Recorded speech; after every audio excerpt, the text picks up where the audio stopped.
hablando de los defectos de la personalidad o de las enfermedades del corazón, por utilizar terminología clásica. Y la semana pasada hablamos de la arrogancia, esta semana voy a hablar de la envidia. Está hasta cierto punto relacionado. Lo primero que quiero decir, no sé si lo dije en relación al orgullo o la arrogancia, y lo mismo es aplicable a otros sentimientos. Todos estos impulsos humanos son naturales, ¿vale? Es decir, a priori no son malos y generalmente están ahí para cumplir alguna función de supervivencia o de...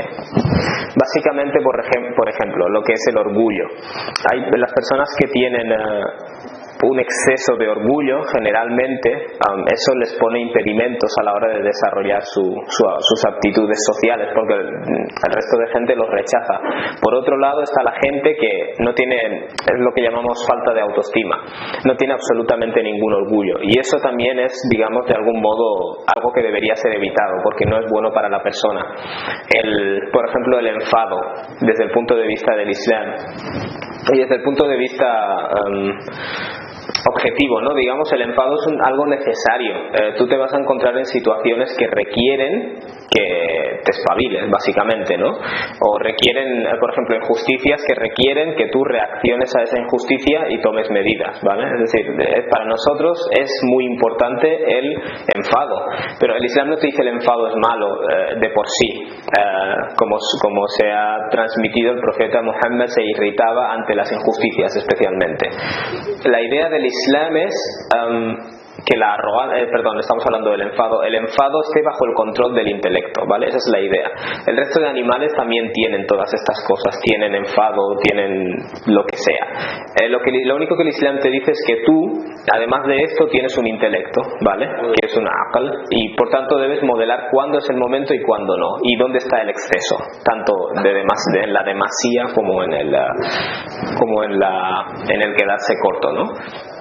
Esa es básicamente la idea del Islam. Así que en Islam no creemos que muchas características, incluso las características que consideramos malas, sean siempre malas, pero determinadas manifestaciones sí son malas y son excesivas, ¿no? Esa es la idea. En cuanto a la envidia, que es lo que quiero hablar hoy, hay de lo que en castellano llamamos, el Islam lo reconoce, una envidia sana y una envidia pues que no es tan sana. Y la envidia sana, si lo queremos llamar así, el profeta Muhammad dijo, por ejemplo, no existe envidia salvo en dos circunstancias, ¿vale? La primera de ellas es la persona que tiene dinero y lo gasta en caridad. Es decir, si tú ves a una persona que tiene mucho dinero y da muchas caridades, tú envidias, entre comillas, el hecho de que él tiene mucho dinero y puede gastar, ¿vale? Y en cierto modo tienes un anhelo de tener ese dinero para poder hacer el bien que él está haciendo. Y ahora explicaré la diferencia entre la envidia aceptable y la no aceptable. Y luego el profeta dijo, y luego está la persona que tiene hikmah, es decir, sabiduría, y juzga de acuerdo a ella, y es decir, toma decisiones de acuerdo a ella y luego la enseña a las personas, ¿vale? En primer lugar, el profeta no dijo el ilm, el conocimiento, dijo el hikmah, la sabiduría. Y hay una diferencia muy importante en esto, que hay personas que tienen mucho conocimiento y son monstruos, ¿vale? Es decir, el conocimiento no necesariamente te hace mejor. Uno de los significados de la palabra hikmah en árabe clásico es precisamente el de práctica, ¿vale? Es decir, ilm es el conocimiento teórico, pero luego está la práctica o la aplicación, y uno de los significados de hikmah es ese. Por eso el Corán dice que Dios le ha enseñado al profeta el kitab o el hikmah, el libro y el hikmah. Si hikmah es la aplicación práctica, ¿a qué se está refiriendo Dios? Al Corán, al libro y al ejemplo del profeta, ¿vale? Por eso en muchos comentarios os encontraréis que ponen al kitab o al hikmah significa el Corán y la sunna, ¿vale? No se lo han inventado, lo dicen por una razón, porque hikmah significa la aplicación práctica. Entonces el profeta aquí dice, es válida la envidia que tú sientes hacia la envidia sana, que tú sientes hacia la persona que tiene hikmah, es decir, que tiene, no solo que tiene conocimiento, sino que tiene la sabiduría, lo pone en práctica, porque si tú, por ejemplo, sabes que una acción te conduce al infierno, pero luego sigues realizando esa acción, tú tienes un conocimiento de que esa acción te conduce al infierno, pero no tienes sabiduría. O sea, lo que estás haciendo es una tontería, vamos a decirlo así. Y luego otro significado, por cierto, de la palabra hikmah es saber colocar cada cosa en su sitio. Eso está en los diccionarios de árabe clásico, por cierto. Por ejemplo, yo puedo tener mucho conocimiento, pero no sé en qué momento es aplicable, ¿vale? Y ese es un problema que tiene mucha gente. Se sabe un hadith, pero no sabe hasta qué punto es aplicable. Se sabe versículos del Corán, pero no sabe hasta qué punto es aplicable, ¿vale? Entonces ese es uno de los problemas. La persona que tú puedes sentir envidia hacia la persona que tiene hikma, estas cosas, y por el hecho de que vive de acuerdo a esa sabiduría y por el hecho de que la transmite a otras personas, ¿vale? Eso es una envidia sana, que es una envidia aceptable, la que tú sientes hacia esa persona. Entonces, ¿dónde está? Por ejemplo, si yo veo a una persona con mucho dinero y pese a tener mucho dinero lo gasta, lo da en caridad o ayuda a otras personas o lo gasta en la causa del Islam, yo admiro eso, porque me doy cuenta de que esa persona no es un esclavo del dinero, no tiene problema con entregar ese dinero en una causa buena. Pues esa es la idea, básicamente. Esa es la envidia sana. La diferencia entre la envidia sana y la que no es sana es que, es decir, la envidia que el Islam condena, es que en la envidia que el Islam condena o la envidia mala, tú deseas que la otra persona deje de tener lo que tiene, ¿vale? Es decir, si yo veo a alguien con un coche guapo, el Islam no ve mal que yo diga, me gustaría tener un coche así. El Islam lo que ve mal es que yo diga, ojalá yo tuviera ese coche y él no, o ojalá tenga un accidente y deje de tener ese coche, ¿vale? Ese es el lado malo. Por eso he dicho, estos impulsos el Islam no los considera malos, ni el enfado, ni el orgullo, ni la envidia en este caso. El problema es el lado malo, ¿no?, de ese impulso, y en este caso está el lado malo de la envidia, que es desear que la otra persona deje de tener lo que tiene. Eso es lo que el Islam considera que no es propio, es decir, el aql o tu intelecto tiene que ponerle fin a ese lado de la envidia, ¿vale? Entonces, ¿cuáles son las causas de la envidia? Hay muchas causas, pero la semana pasada hablamos de la arrogancia, del kibr, y una de las cosas que dijimos es que a menudo la arrogancia procede de una carencia, ¿vale? Es decir, yo tengo un vacío dentro de mí y necesito ponerme por encima de los demás para sentirme mejor, ¿vale? Mientras que la persona humilde, la persona que reconoce a Dios, no necesita estar por encima de nadie, ¿vale? Eso es, cuando tú te sientes por debajo es cuando necesitas ponerte por encima, ¿no? Y realmente esa actitud arrogante de tratar a los demás mal no es más que un parche que tú utilizas para tapar el problema de raíz. Pues en muchos casos, cuando tú ves que otras personas están lo que tú consideras por encima de ti, eso es una de las principales causas de la envidia, la arrogancia y la baja autoestima, si lo quieres llamar así, de alguna forma. Por ejemplo, cuando el profeta Mohammed empezó a predicar, lo que predica está bien, todo el mundo sabe que dar de comer al pobre está bien, todo el mundo sabe que no hay que ser arrogante, es que es algo que sabe todo el mundo, no necesitas tener una religión. Pero muchas de las personas, es decir, las personas adineradas que estaban rodeando al profeta, como Umayya ibn Khalaf, las personas que estáis familiarizadas con la biografía del profeta conocéis a estas personas, Abu Jahl, porque son desgraciadamente, porque ellos lo escogieron, son ejemplos del mal, porque ellos lo escogieron, ¿no?, como el faraón. Una de las cosas que decían es, ¿por qué Dios le va a revelar este Corán a Muhammad cuando aquí hay gente más rica? O en las principales ciudades hay personas que tienen más dinero. Eso es una envidia mala, es una envidia sucia. En primer lugar porque es Dios, y eso es algo de lo que hablaremos, es Dios quien asigna las cosas, ¿vale? Tú no eres quien para juzgar por qué Dios le da a este y por qué Dios le da al otro. Pero al fin y al cabo esas personas lo que sienten es que ellos están por encima. Es decir, Dios no tiene por qué dárselo a Muhammad sallallahu alaihi wasallam por encima de nosotros, ¿vale? Esa es la idea. Y eso en cierto modo, pues mira, también refleja algún tipo de carencia, porque las personas humildes que conocían al profeta Muhammad no tuvieron ningún problema con que recibiera. O sea, esto no es una competición, a ver si Dios te escoge a ti o a mí. Pero en el caso de la persona que tiene un vacío, que es la persona arrogante, la persona que necesita estar por encima, no acepta que otro esté por encima. Pese a que el profeta siempre fue humilde y nunca dijo yo estoy por encima vuestro, ¿vale? Pero la idea de que Dios le revele a él, estando yo aquí, no es algo que no voy a aceptar. Incluso hay casos en la biografía del profeta de gente que verbalmente dijo, sí, yo entiendo que es un profeta, lo sé perfectamente, le conozco, sé que no miente, pero yo no voy a aceptar que alguien de su tribu, o de esta tribu, o de este clan dentro de la tribu, reciba una revelación, porque entonces los de mi clan que se quedan en una posición inferior, ¿no?, básicamente. Y eso es un problema porque al igual que la arrogancia te obstaculiza a menudo el camino a la verdad. Y este es exactamente el caso entre Moisés y Faraón. Si veis que el Corán tan repetitivamente y tan insistentemente menciona la historia de Moisés, de hecho no sé hasta qué punto es exacto, pero creo que el profeta Muhammad está mencionado 4 veces en el Corán.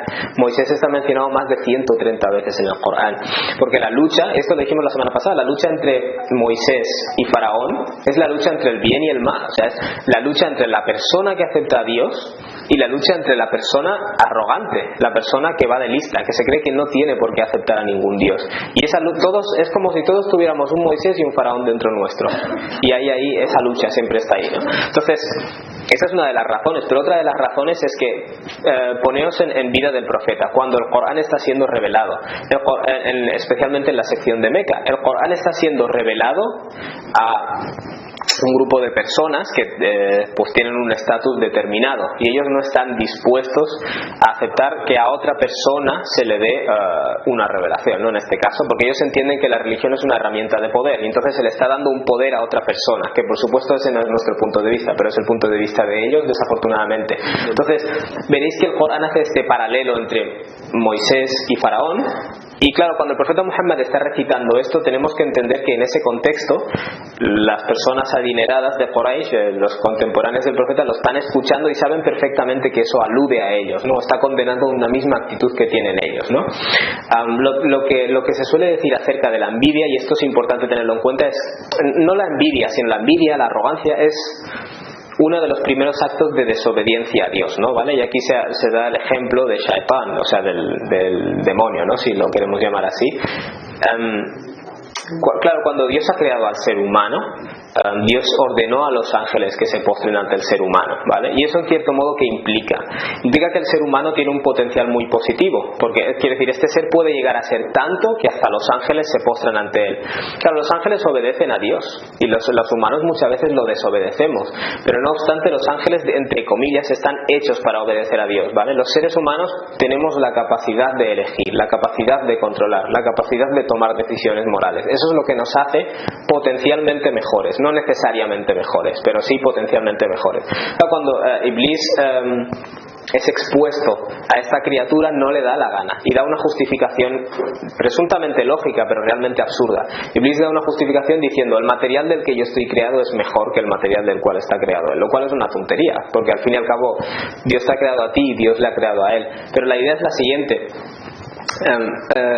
Iblis sintió cierto tipo de envidia. Como hemos dicho antes, estas historias del Corán contienen una lección, ¿vale? Y en muchos casos el origen de la arrogancia es una carencia, ¿vale? Y claro, la envidia es una expresión de esa carencia. ¿Por qué tiene que tener él lo que yo no tengo? Y eso es exactamente lo que recibió Iblis. ¿Por qué tengo yo que postrarme ante él? Nosotros como musulmanes, si recibiéramos una orden, que no es el caso, pero si recibiéramos una orden de postrarnos ante una patata, lo haríamos sin ningún problema, porque esa orden procede de Dios, ¿vale? Es decir, ahí es donde está el problema. Él dijo: no, o sea, yo no tengo por qué postrarme ante nada. Y eso es un problema, eso es el problema de la envidia y es el problema de la arrogancia, o la arrogancia consecuente de la envidia. Es decir, la arrogancia que realmente procede de una carencia. Y uno de los problemas que tuvo Iblis es precisamente el no querer aceptar su error. Quiero decir, Dios no condena a nadie por un error, siempre se deja la puerta abierta, ¿vale? Pero Iblis fue quien, por decirlo de algún modo, no quiso enmendarse, ¿no? Y eso es uno de los problemas de la gente que tiene envidia, que tiene arrogancia, que a menudo se cierran la puerta a sí mismos, ¿vale? Es decir, está la idea de que Dios sella el corazón. Bueno, realmente tú le pides a Dios que te selle el corazón, ¿no? Básicamente esa es la idea. Existe un hadith en el cual el profeta dijo que la envidia consume las buenas acciones como el fuego consume la leña, ¿no? La leña. Y claro, ¿cuál es el significado de este hadith? Por supuesto, muchos hadithes tienen pocas palabras y muchos significados, pero hay algo que todos podemos entender, que es lo siguiente. Yo, por supuesto, desde un punto de vista espiritual, vamos a decirlo así, la envidia es algo que te corroe, te va pudriendo por dentro, vamos a decirlo así, y tus intenciones empiezan a ser malas, y ya sabemos que las acciones dejan de ser válidas si la intención no es correcta. Incluso externamente tus acciones empiezan a ser peores, ¿vale? Empiezas a desear el mal, a hablar mal de las personas, con la finalidad de desprestigiar su honor, ¿no? Etcétera, etcétera. Es decir, hay un problema de que cuando tienes una de estas enfermedades del corazón, si no le pones remedio, se extiende y acaba pudriéndolo todo, ¿vale? Por eso hay que ponerle remedio. Quiero hacer un inciso aquí y hablar del mal de ojo, ¿vale? Curiosamente, la inmensa mayoría de culturas, ¿vale?, tienen un concepto de lo que es el mal de ojo. El mal de ojo es que alguien es tan envidioso que cuando te mira te hace algún tipo de daño, ¿no? ¿Vale?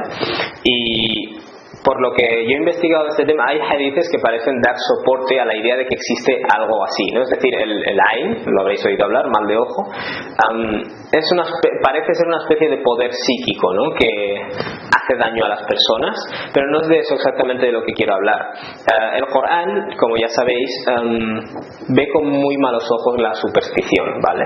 Y desgraciadamente, pues muchas personas en muchos lugares del mundo tienen una idea exagerada. Y de nuevo volvemos aquí al tema de la moderación. Tienen una idea exagerada acerca de lo que es el mal de ojo, ¿vale? Es decir, ya las cosas no son decretadas por Dios, sino que todo es por el mal de ojo. Si voy por la calle y piso algo sucio, es porque alguien me ha echado el mal de ojo. Si a mi hijo le diagnostican una enfermedad, el mal de ojo. Si no se quiere una enfermedad, el mal de ojo, el jinn. Y eso creo que es un exceso muy grande, ¿vale? El Islam no... es decir, cuando he buscado sobre el mal de ojo en el Islam, he encontrado un hadith donde el profeta reconoce su realidad, ¿vale? Y ni siquiera está descrito en detalle. Pero no obstante, es un tema pues que se confirma que hay algo así, pero cuando ves la obsesión de algunas personas en este tema, no musulmanes y musulmanes, da igual, te das cuenta de que realmente hay un origen cultural, y en muchos casos es la necesidad de tener una explicación por todas las cosas malas que te pasan, lo cual en el caso de musulmanes pues no está bien, porque el Islam nos da explicaciones, ¿no? Que es decir, entendemos que Dios nos pone a prueba a menudo. No necesitamos ver que todo es el mal de ojo que te ha hecho alguien, ¿vale? O es decir, es consecuencia de la envidia de otras personas. Solo quería hacer esa aclaración, ¿vale? El mal de ojo no es una justificación, es decir, es como que no sé la explicación de estas cosas malas que me pasan y tiene que ser un mal de ojo, o para algunas personas tiene que ser un jinn, ¿no? Y eso es un problema. La envidia, uno de los problemas desde el punto de vista ideológico, es para el musulmán, es que implica que tú no quieres aceptar que Dios le ha dado eso a esa persona. Es decir, nosotros creemos que Dios es, como hemos dicho, el hikmah es dar lo adecuado a cada uno. Creemos que Dios es el hakim. Dios da a todas las personas lo que les corresponde. Si tú ves una persona mala a la que Dios da poder y da dinero, eso es lo más adecuado para esa persona, ¿vale? Independientemente de que tú lo entiendas o no. Y el Corán, por ejemplo, habla de personas a las que Dios les da más riqueza, les da más hijos y les pone a prueba. Y esa persona lo que hace es, en lugar de volverse a Dios, crecer en su maldad, ¿vale? Es decir, nosotros no cuestionamos por qué Dios hace las cosas, por qué Dios ha hecho que este chico tenga una parálisis, por qué Dios ha hecho que el otro tenga un accidente, por qué Dios le ha dado a él un gran coche y le ha dado belleza, mientras que a mí me ha hecho pues más desagradable a la vista, ¿no? Es decir, tú no pones... Eso no quiere decir que tú no intentes mejorar tu situación, por supuesto, ¿eh? No estoy diciendo lo contrario, pero tú reconoces que las asignaciones las ha hecho Dios. Es como esta gente que le decían ¿cómo va Dios a revelar este Corán a Muhammad sallallahu alaihi wasallam? Tú no eres quien para cuestionar dónde Dios coloca su mensaje, ¿vale? Y Dios dice explícitamente, ya sabe, Dios dice, yo sé mejor dónde debo colocar mi mensaje, y la historia ha demostrado que Muhammad sallallahu alaihi wasallam era la persona más adecuada, ¿vale? Entonces lo que quiero decir es esto: tú como musulmán ahora no puedes tener envidia, porque eso implica de algún modo que no aceptas las decisiones que Dios ha tomado, ¿vale? O incluso podríamos decir que es una blasfemia, ¿no? Porque consideras que Dios ha colocado algo en el lugar incorrecto. ¿Por qué se lo ha dado a él y no a mí? Tú como musulmán crees que lo adecuado era dárselo a él y no a ti. Ahora bien, si tú quieres esa cosa, lucha por ella, ¿vale? Lucha por ella, y si lo consigues, bien, y si no lo consigues, es lo mejor para ti, ¿vale? Hay cosas que están dentro de tu control y cosas que están fuera de tu control. Tú haces lo que está dentro de tu control. Lo que está fuera de tu control, que básicamente es lo que está en manos de Dios y tú no puedes hacer nada al respecto, lo aceptas, ¿vale? Y la envidia implica pues que de algún modo u otro tú no quieres aceptar eso, o estás atribuyendo a Dios haber hecho mal las cosas, ¿no? Haber repartido mal. Y una cosa interesante que dicen los eruditos es que, bueno, si tú tienes, porque es un sentimiento natural, si tú tienes un sentimiento de envidia pero no te complace tener ese sentimiento o te sientes mal, ya es buena señal, ¿vale? Es decir, no somos ángeles, no somos perfectos, pero si yo veo a alguien que tiene algo y tengo ese impulso casi instintivo que me viene de golpe de decir, wow, no me gusta verle con esa cosa buena, no me gusta que él tenga eso y yo no lo tenga.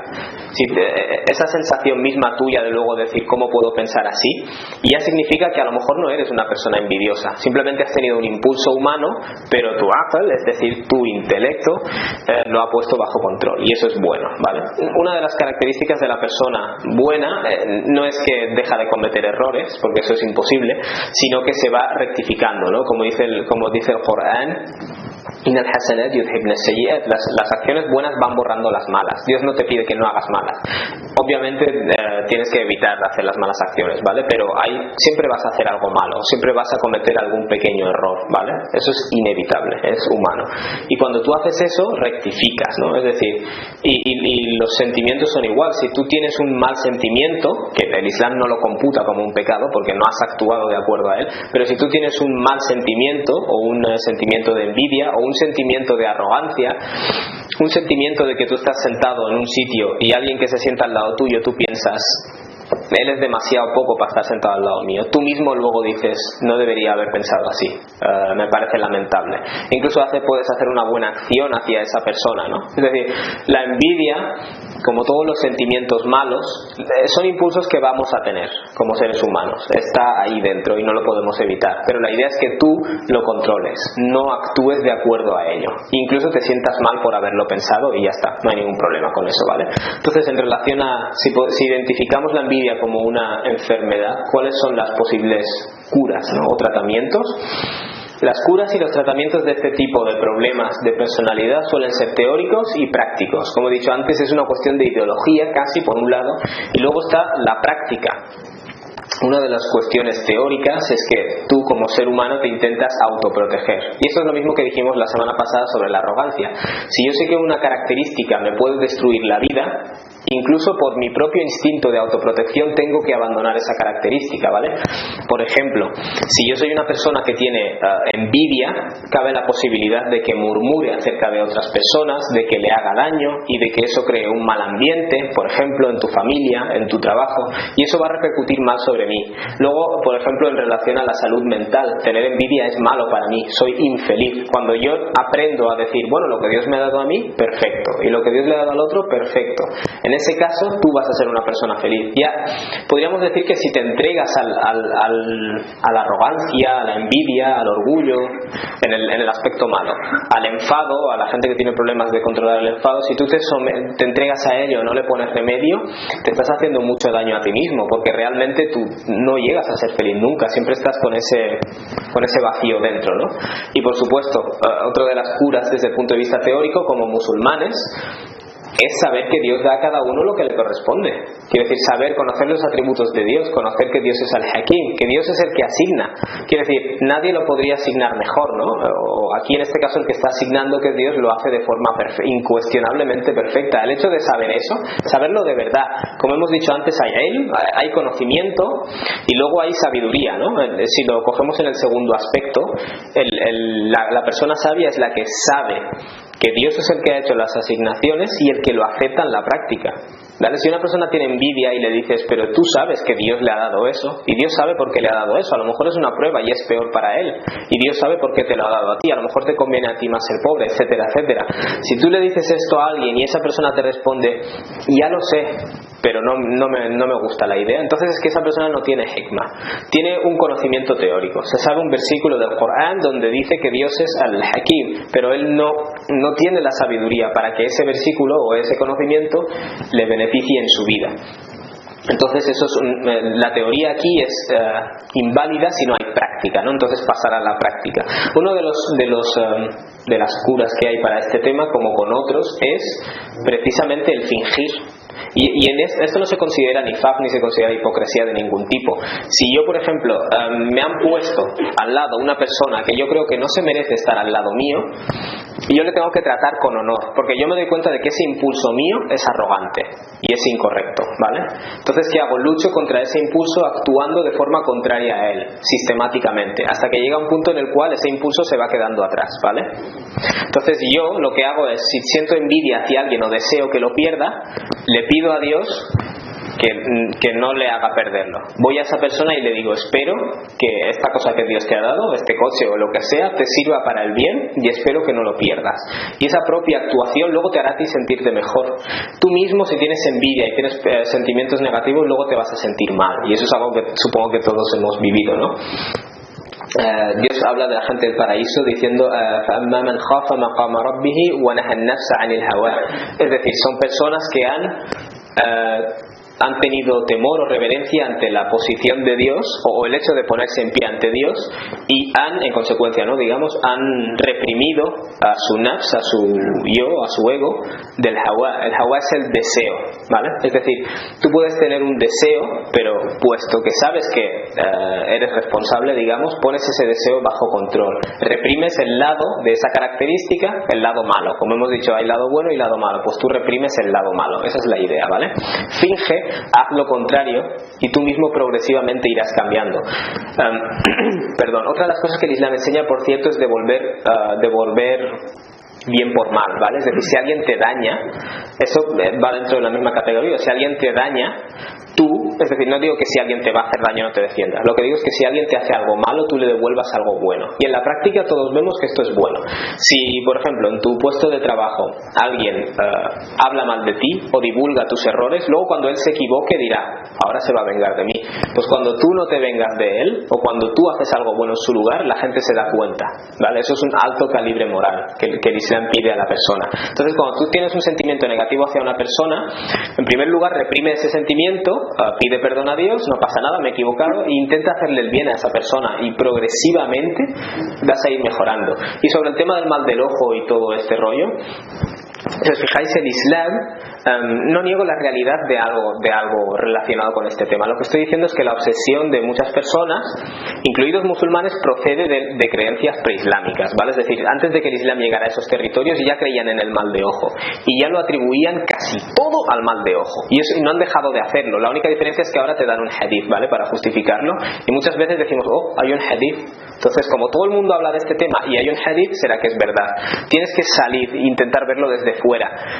¿Qué es lo que dice el hadith realmente y qué es lo que hace todo el mundo? Porque a lo mejor lo que hace todo el mundo tiene otro origen, como en este caso un origen cultural o un origen preislámico. Y hablo de esto porque sé que hay gente que todo es envidia, me tiene envidia, es un envidioso, todo es envidia, o sea, todo es envidia y todo es mal de ojo, ¿vale? Y eso está demasiado exagerado. El Islam lo que hace es enseñar a defendernos no con maldiciones ni con encantamientos, sino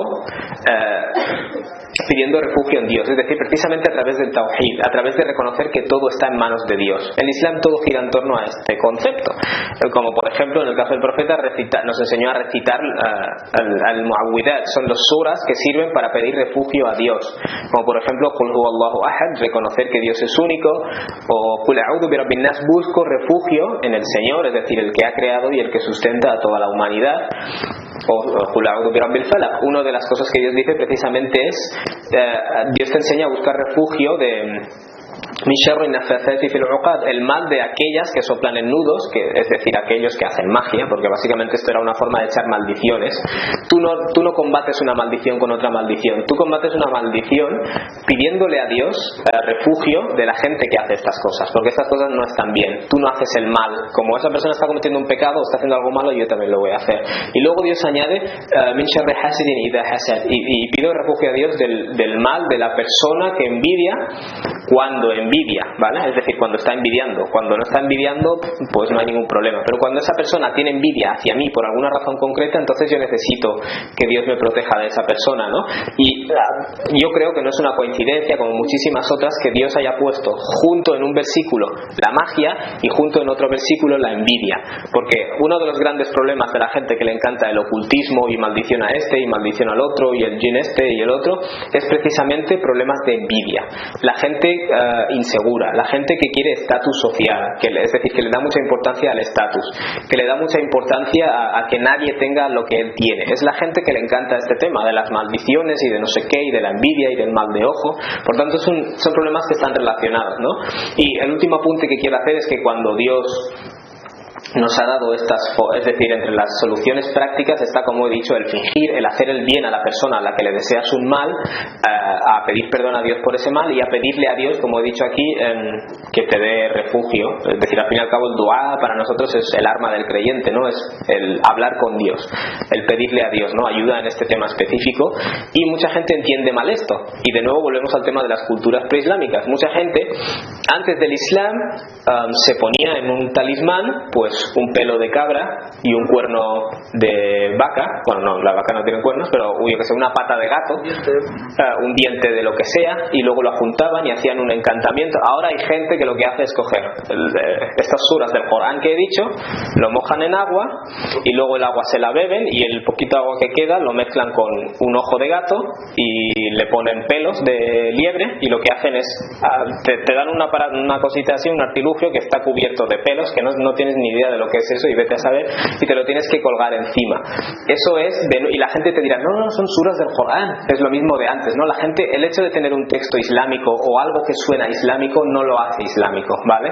El Islam, precisamente, el profeta Muhammad explícitamente prohibió los amuletos, ¿vale? Y hay narraciones auténticas que demuestran que los sahaba, los compañeros del profeta, detestaban los amuletos tanto si contenían Corán como si no contenían Corán, ¿vale? Es decir, el hecho de coger un versículo del Corán y meterlo en un amuleto y ponértelo en lugar de tú pedir a Dios el refugio, significa que en cierto modo estás haciendo lo contrario que lo que te está enseñando ese mismo versículo del Corán, que te está enseñando a pedir refugio en Dios, no a creer en un objeto que te va a servir o un talismán que te va a proteger, ¿no? Es equivalente, imagínate que el farmacéutico te da una medicina, te da un ibuprofeno o lo que sea, una medicina, y tú la metes en una bolsa y te la cuelgas aquí. Básicamente es algo igual de absurdo. Quiero decir, Dios te ha dado unos suras del Corán que te dicen Qul, di, no cuelga. Dios no te ha dicho cuelga este versículo, Dios te ha dicho di, Qul, di, busco refugio en Dios, ¿vale? Entonces esa es la idea básicamente. Como con todas las enfermedades del corazón, es pedirle a Dios que nos ayude a eliminarlas